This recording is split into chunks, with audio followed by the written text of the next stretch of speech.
Hey friends, Mike and Jess here. And welcome to Regeneration Nation TV, where I am very happy that I didn't put any blush on this morning because I have a feeling I'm not going to need it anymore after this reaction. This is Micky Flanagan.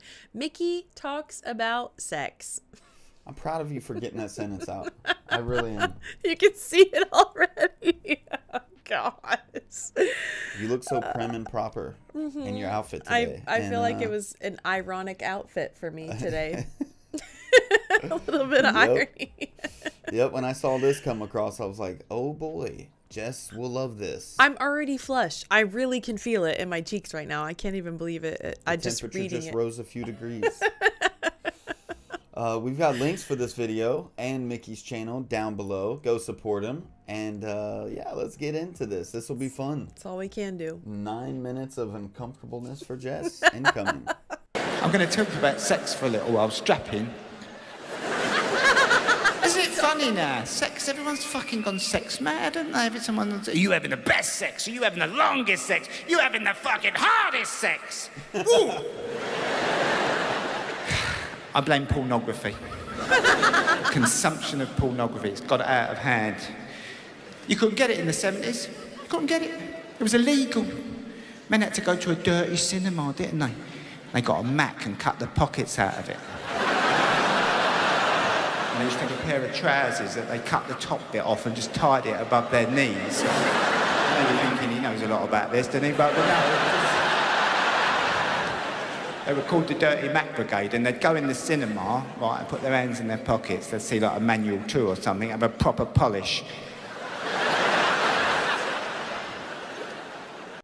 Is this real? Yes, it is real. He knows it. He's giving us factual facts. Man. Proper polish.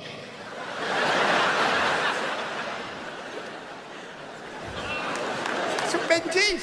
I'm giving it to you in the street here, people. And you get to the 80s. Sadly, much more common pornography because you had people we got the video recorder turned up, didn't it? And suddenly you could get a film. Every factory, every warehouse had a bit of a nonce in it. Geezer who reproduced them. In our factory, it was a geezer called Colin the Polisher. He'd come up and go, I've got some films, Mick, for the weekend, got some films. They're from London. They're from the continent. He's so creepy. He only had 3 teeth. Fuck me. Mahogany, yew and dark oak. And use them as a colour chart. Do you want the mahogany or the dark oak? He was a proper nonce. Do you want a film for the weekend? Dude, he gives me creeped out It's vibes. such a creepy dude. Oh my gosh, he's doing such a good job. I don't like that painting the character. picture. Yeah, I don't like it. I hate that I even skipped back 5 seconds. The dark oak. He was a proper nonce. Do you want a film for the weekend? And what you did was you got the film for the weekend, £3, something like that, and you took it home and you plied the wife with Martina the Bianco. Right? And then about 10:30, 11, you went, I've got a film in work, babe. I don't know if you fancy watching it. It might be good worth watching. You put the film on, suddenly you're watching a man with a huge donger go on for hours. And you're thinking, this might have backfired a little bit. This is not natural, babe, is it? The way that man's shaping up, that means very well. Let's cut to the present day. Pornography consumed all day long by people. Hardcore pornography, horrible pornography, aggressive pornography. It's reached the point where when teenagers have sex for the first time, they try and strangle each other. Is this it? Oh my I thought it was going to be more fun God. than this. And they call it puppy love. Just because we're in our teens.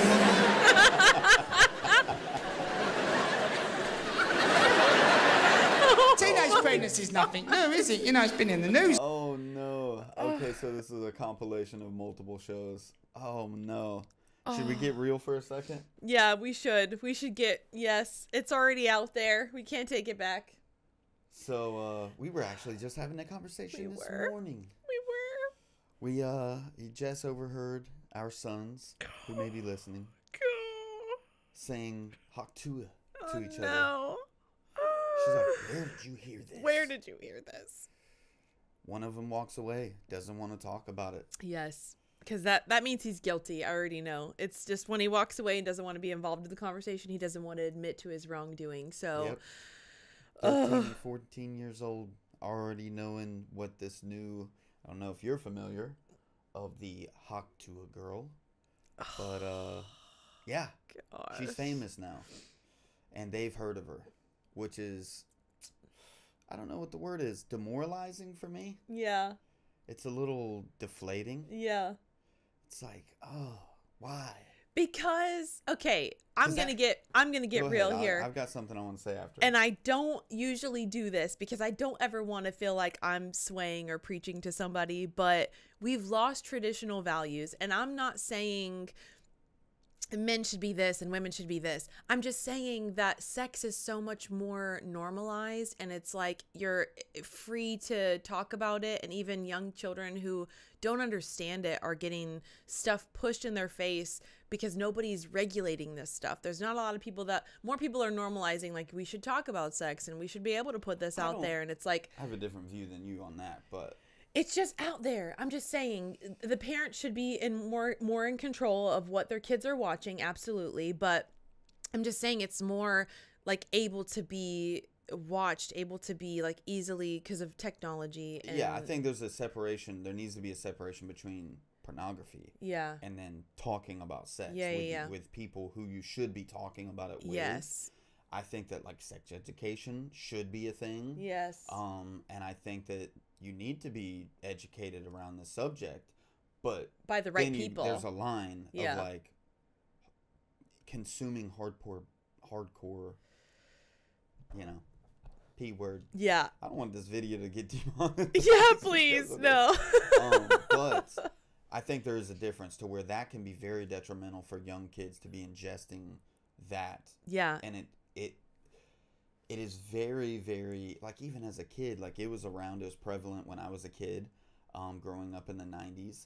But in my mind, there was a separation to where, like, there's this world that I know that it's this world, and then reality. Yeah. But now you have people like the Hawk to a girl that's like, it's like normal. It's normalizing it and making it part of everyday life. Yeah. And I feel like that line is being blurred. And oh man, it's like, oh, what do we do? It's a tough line to walk whenever you're a parent. But I really, really, really just want to stress the fact that you do see it as this is this world and this is this world, because when you see this world of the intense people videoing stuff, I don't even want to get into that, erotic videos, and then you go into, you have your own intimate moment, and these are the things that you've learned. It becomes like that's the reality, so your reality is actually not what you expected, and it just like, I don't know, that can't be healthy at all. That can't be healthy at all. Because you try to teach your, like, I'm trying to teach my sons, like, this is what it should be like for your first time, and all of these things, and then they go into it, and then the girl maybe has been, you know, more experienced, not more experienced, but like she's been shown or watched a lot of these erotic things, and she's expecting it to be like this, and then our son's going to be all prim and proper and like try to make it a romantic thing, and then like it's like, what do you even do, man? Exactly. A very tough road to walk. That is a tough road. Teenage pregnancy is nothing new, is it? You know, it's been in the news lately about they want the teenager to abstain and things like that. But teenagers were still shagging each other back in the 70s, but they got married if they got someone pregnant. You met your mate down the pub and say, oh, you know that Tracy? You know, I told you I fucked her. She's having a baby. You go, oh, well, that's you finished then, isn't it? Do you want a game of pool?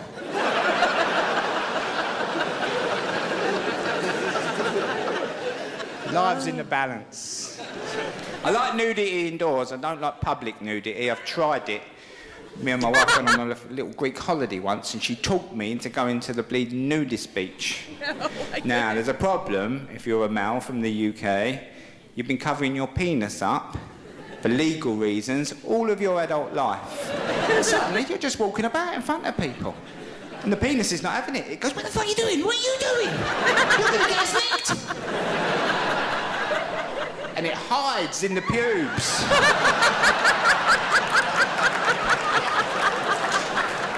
suddenly you're standing there with a vagina. This is nice.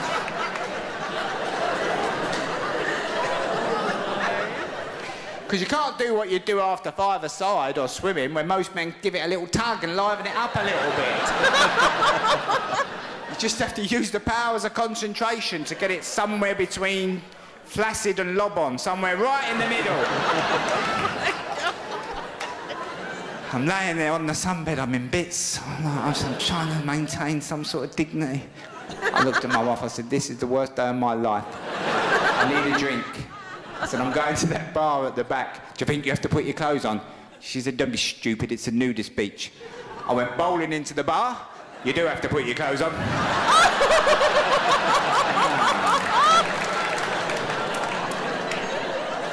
Never has a lager taken so long to pour. Slow realisation. Everyone else has got their clothes on.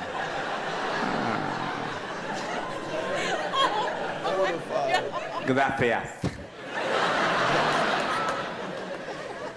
So, it's creating problems with couples. I met an eminent sex therapist, right, as part of my latest Sky show, and I was talking to her about the consumption of pornography. She said it's causing big problems with couples, Mick, big problems.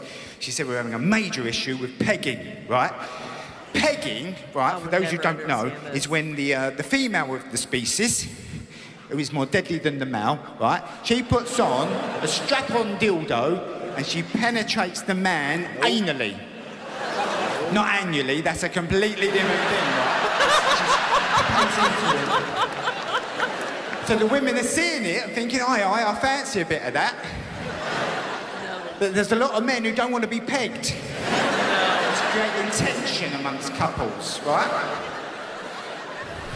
So weird. So I said to the sex therapist, she's top of her game, she's, you know, she does TED Talks, she knows what she's talking about. I said, right, you've got a couple. The woman wants to peg, the man don't want to be pegged. What's your advice? She said, Michael, I tell him to try it at least once. I said, well, how does this help? So she said, it's good for the man, because the first time in his sexual life, he has to partake in an act that he's not particularly keen on, yet has to show some level of appreciation for. I thought, right, I'm getting it. Right on, sister. I said, but given that the dildo is rubberised and has no sensation, what's really going on here? She said, Michael, this is about control, power, but ultimately, revenge. I said, revenge? She said, yes. I said, revenge for what? She said, I believe this is revenge for the facial, right? So I said, revenge for the facial. So she said, yes. She said, for many, many years, men were happy to ejaculate on the breasts. This was the holy grail. It was called a pearl necklace, right? This was their big aim. She said, but they're not happy now unless the woman ends up looking like a plasterer's radio at the end of the session. She's got to be a current bun in the sun before anyone's had a good time.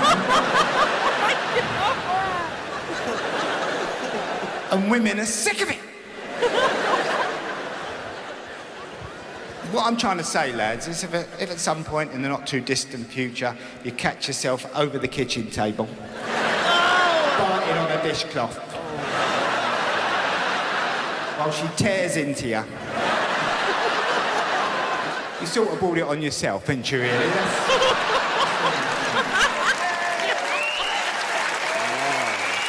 does not hold back. So, no, he doesn't. I thought I'd do that bit at the next Royal Variety performance. What do you think? I won't be doing that again. They keep on asking me to do it. I'm not bowing and scraping in front of that big-eared cunt. No fucking...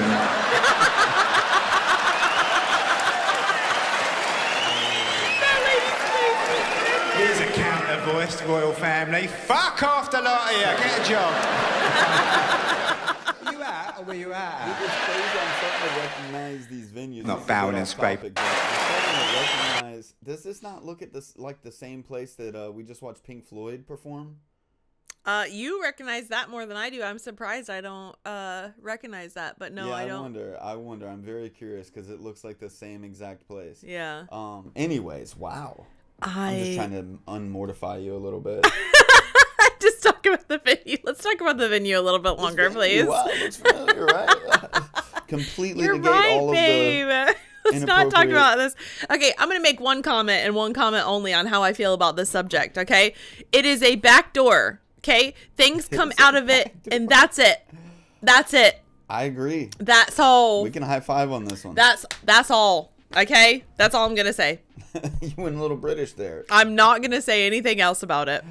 That's it. But we delved into some uncomfortable things there. He's still funny though. Like, I like that he can still be, it's funny. Like, you can still just laugh about it. I mean, it's a little uncomfortable. I did fall into my seat and want to hide for a long time, the whole time pretty much.